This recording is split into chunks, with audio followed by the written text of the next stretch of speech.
Memastikan penerapan protokol kesehatan COVID-19 berjalan dengan baik, Satpol PP Kota Malang bersama TNI, Polri, dan Dishub melakukan razia di sejumlah pusat perbelanjaan di Kota Malang. Razia yang dilakukan petugas gabungan dari Satpol PP, TNI, Polri, dan Dinas Perhubungan ini menyasar tempat keramaian seperti pusat perbelanjaan yang berada di kawasan alun-alun Kota Malang. Di sejumlah pusat perbelanjaan ini, petugas melihat langsung kondisi pengunjung yang berbelanja kebutuhan pakaian untuk Hari Raya Idul Fitri nanti. Razia ini dilakukan untuk memastikan pengunjung yang berbelanja dan pengelola pusat perbelanjaan menerapkan protokol kesehatan dengan benar. Petugas menghimbau agar pengunjung juga tidak terlena dalam berbelanja sehingga abai terhadap protokol kesehatan. Dari razia ini, petugas belum menemukan adanya pelanggar protokol kesehatan. Meski pengunjung pusat perbelanjaan terbilang ramai, namun secara jumlah masih di bawah standar yang sudah ditetapkan, yakni 50%. Petugas Satpol PP juga mengingatkan kepada pengelola pusat perbelanjaan untuk terus mengawasi karyawan dan pengunjung untuk tertib, serta pembatasan jumlah pengunjung harus diperhatikan agar tidak terjadi kerumunan. Kita memberikan arahan, sosialisasi maupun himbauan kepada masyarakat khususnya untuk mulai hari ini adalah di pusat perbelanjaan, mall, yang hari ini kita mulai dari mall yang ada di alun-alun dan sekitarnya.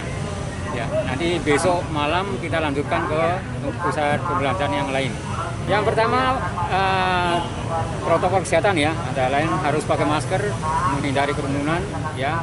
Kita juga cek protokol kesehatan yang ada di pusat perbelanjaan ini, menyediakan tempat cuci tangan, sanitizer dan lain-lain. Hasil pemantauan tadi tidak ada, karena kita lihat hanya ada satu yang tadi tidak pakai masker ya, pengunjung. Tapi secara umum sudah tertib. Simon Alfredo melaporkan. Kebijakan larangan mudik dari pemerintah pusat yang mulai diberlakukan pertanggal 6 Mei hingga 17 Mei membuat aktivitas di Terminal Arjosari, Kota Malang sepi. Dari puluhan bis yang biasa beroperasi di Terminal Arjosari, hanya 6 unit bis berstiker yang beroperasi.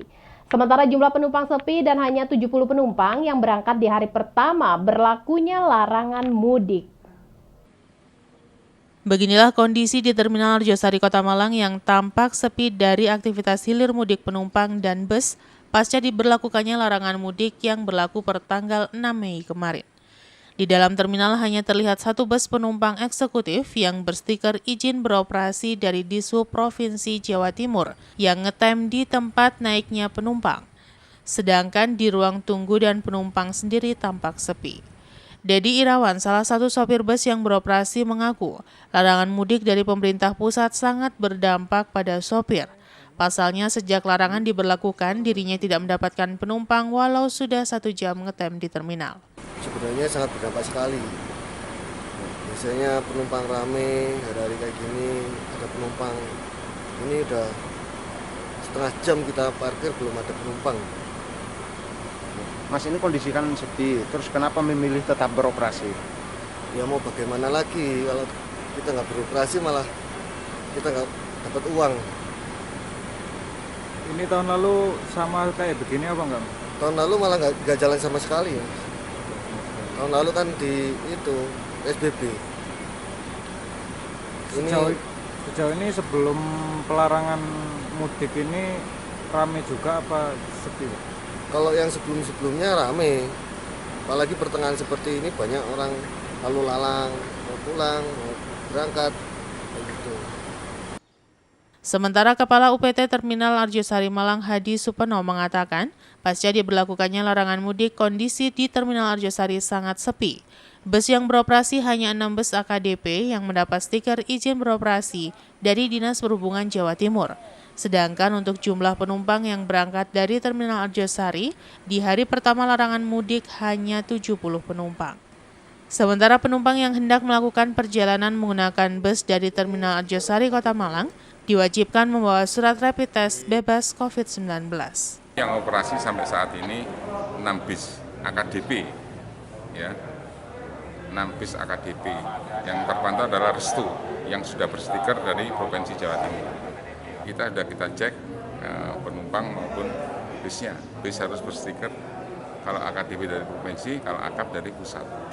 Jadi penumpang harus prokes, harus ada izin bekerja, dan istilahnya kalau orang biasa mungkin ada orang sakit juga ada keterangan dari kelurahan setempat.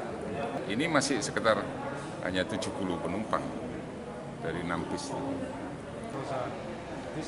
Simon Arvedo melaporkan.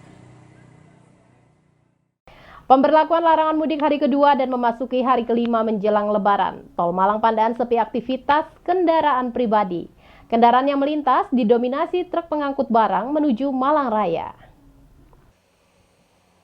Beginilah yang terlihat di Jalan Tol Malang Pandaan, tepatnya di kawasan Singosari, Kabupaten Malang. Pemberlakuan larangan mudik Lebaran, penyekatan dan pengetatan kendaraan masuk di beberapa exit tol berdampak pada sepinya aktivitas kendaraan yang melintas di jalan tol, baik yang menuju Malang Raya maupun sebaliknya. Kendaraan yang melintas dari arah Surabaya menuju Malang ini didominasi truk pengangkut barang dibandingkan dengan kendaraan pribadi. Sementara untuk kendaraan dari arah Malang menuju Surabaya terlihat lebih sepi, hanya 1-2 yang terlihat melintas. Hal yang sama juga terlihat di Jalan Raya Singosari, tidak terlihat kepadatan atau penumpukan dan arus kendaraan yang melintas terlihat relatif lancar. Menurut salah seorang petugas Supeltas menjelaskan, arus kendaraan yang melintas pada H-5 Lebaran tahun ini lebih sepi dari tahun sebelumnya, padahal aturan sama diberlakukan. Di lokasi exit tol Karanglo, arus yang melintas menuju Karangploso dan Kota Batu terlihat sepi. Hanya 1-2 kendaraan pribadi yang keluar dari pintu exit tol Karanglo, dan diperkirakan mendekati Lebaran arus kendaraan tidak akan jauh berbeda, karena perlakuan larangan mudik Lebaran akan berlangsung sampai tanggal 17 Mei mendatang. Dari arah Singosari yang mau Lawang yang mau masuk ke Malang Raya seperti apa, Pak? Ya, semuanya ramai ya. Ramai? Ramai dari arah sana ke Malang. Mulai jam berapa, Pak? Ya, sekitar jam kerja itu, jam 7. Jam 7 atau sampai sekarang. Biasanya sampai jam berapa itu, Pak, ramainya? Biasanya ke jam 9 sudah mulai reda. Sudah agak reda, Pak ya? Ini kan baru hari kelima, Pak ya? Ya, hari kelima. Menjelang. Pak, kira-kira puncak kepadatan kapan, Pak? Ada nggak puncak kepadatan saat ini? Ya, kemungkinan hari Rabu itu. Puncak kepadatan hari Rabu. Hari Rabu, Idul Fitri. Ya, hari Rabu ya. Kamis kan, Idul Fitrinya kan rencana Kamis. Oh iya, Kamis betul? Iya, ya. Oh iya, hari Rabu. Pak, tapi kalau dibanding dengan tahun-tahun sebelumnya gimana saat ini, Pak? Ya, ramean tahun kemarin kan. Ramean tahun kemarin, Pak ya? Karena kan ada peraturan penyekatan itu, Ya. PSBB itu kan. Iya, untuk... Ini wilayah Malang. Ya. Wilayah Surabaya kan nggak boleh mudik ini. Ya. Iwan Hikmawan melaporkan. Terima kasih Anda masih setia bersama kami dalam Info 7 Malang Raya. Menjelang Lebaran, pasar dadakan di Jalan Raya Sukolilo Jabung, Kabupaten Malang dipadati pengunjung. Namun sayang, kegiatan tersebut kurang mengindahkan protokol kesehatan. Tidak hanya itu, padatnya aktivitas pasar dadakan juga mengakibatkan arus kendaraan tersendat. Momentum menjelang Lebaran, keberadaan pasar dadakan dimanfaatkan warga masyarakat untuk berbelanja kebutuhan Lebaran khususnya pakaian dan lainnya. Memasuki H-5 Lebaran dan pasar dadakan terakhir pada bulan puasa ini, ramai dikunjungi warga masyarakat sehingga kawasan terlihat padat, baik aktivitas pedagang dan pengunjung tetapi juga kendaraan yang melintas. Namun sayang aktivitas pasar dadakan setiap hari Jumat ini kurang mengindahkan protokol kesehatan sebagaimana telah dianjurkan oleh pemerintah maupun Satgas COVID-19. Selain padat dan tidak menjaga jarak, pedagang maupun pengunjung banyak yang tidak menggunakan masker sehingga rawan penyebaran COVID-19.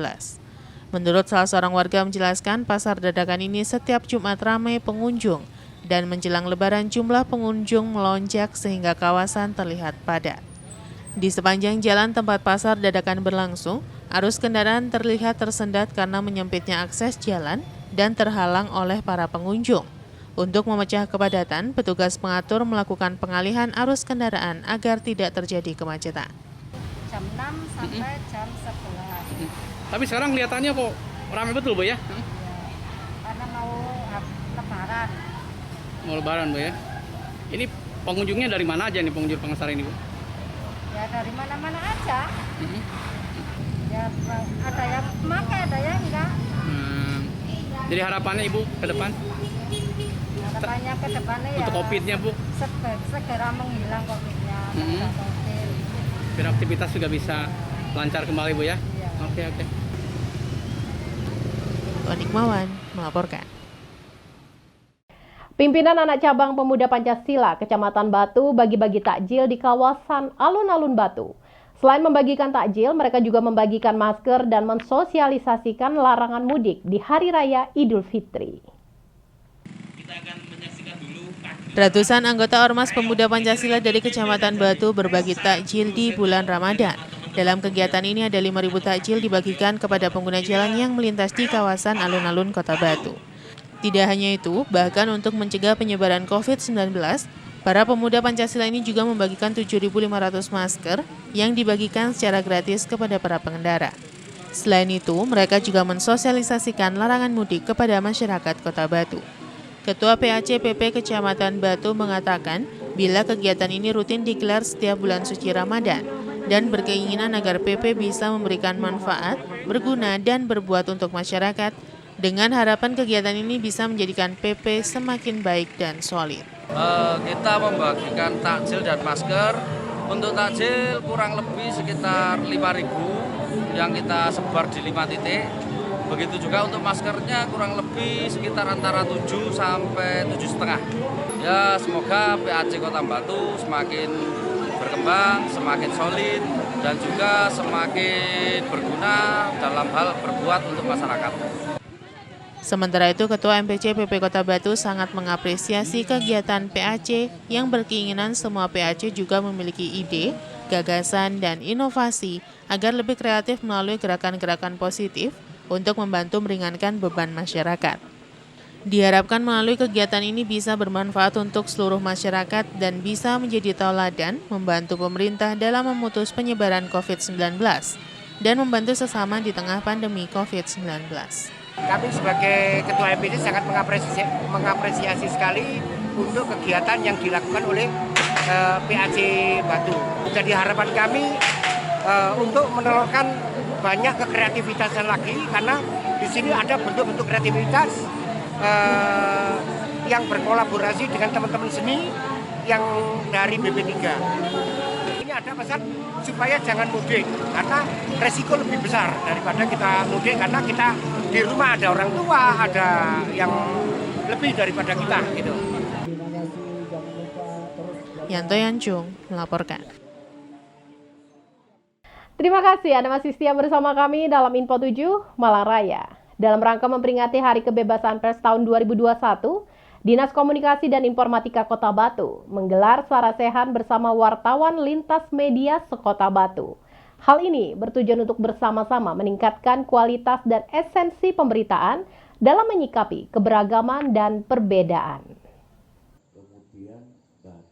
Dinas Komunikasi dan Informatika Pemkot Batu menggelar sarasehan dengan tema jurnalisme di tengah keberagaman untuk merawat toleransi sebagai bagian dalam rangka memperingati Hari Kebebasan Pers tahun 2021. Acara yang digelar di salah satu kafe di Desa Beji, Kota Batu ini diikuti oleh wartawan lintas media mulai dari wartawan cetak, online, radio, dan televisi yang biasa mencari berita di Kota Batu. Sarasehan yang menghadirkan PLT Kepala Dinas Kominfo Oni Ardianto, wartawan senior Kota Batu dan juga pendiri pesantren rakyat Gus Asmi, serta dari PWI Malang Raya. Sarasehan ini dikemas dalam ngobrol santai seputar dunia jurnalisme dan wartawan. Gus Asmi dalam penjelasannya mengatakan jika profesi wartawan merupakan profesi yang sangat unik dan kompleks. Satu sisi profesi wartawan bisa menjadi mulia karena merupakan penerus sifat kenabian, namun jika disalahgunakan maka bisa sangat berbahaya. Sementara itu wartawan senior yang juga anggota PWI Malang Raya Hasan Aji lebih menyoroti terkait profesionalisme wartawan dalam menyajikan berita. Sangat dibutuhkan untuk mengemas sebuah berita menjadi berimbang atau cover the both sides. Hal ini juga disampaikan oleh PLT Kepala Diskominfo Batu Oni Ardianto. Kegiatan itu diharapkan bisa menambah wawasan ilmu, lebih berkompeten dan berkualitas, mendorong peran pemerintah dalam memberi informasi kepada masyarakat.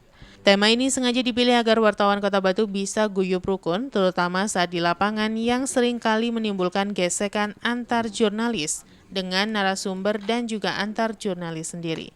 Karena dalam nuansa Ramadan, acara diakhiri dengan berbuka puasa bersama. Maksud dan tujuannya intinya pertama kita menjalin silaturahmi dengan wartawan, teman-teman wartawan, karena di Dinas Kominfo ada salah satu fungsi kehumasan yang baru masuk di kita, sehingga menurut kami itu penting untuk menjalin silaturahmi dengan teman-teman wartawan.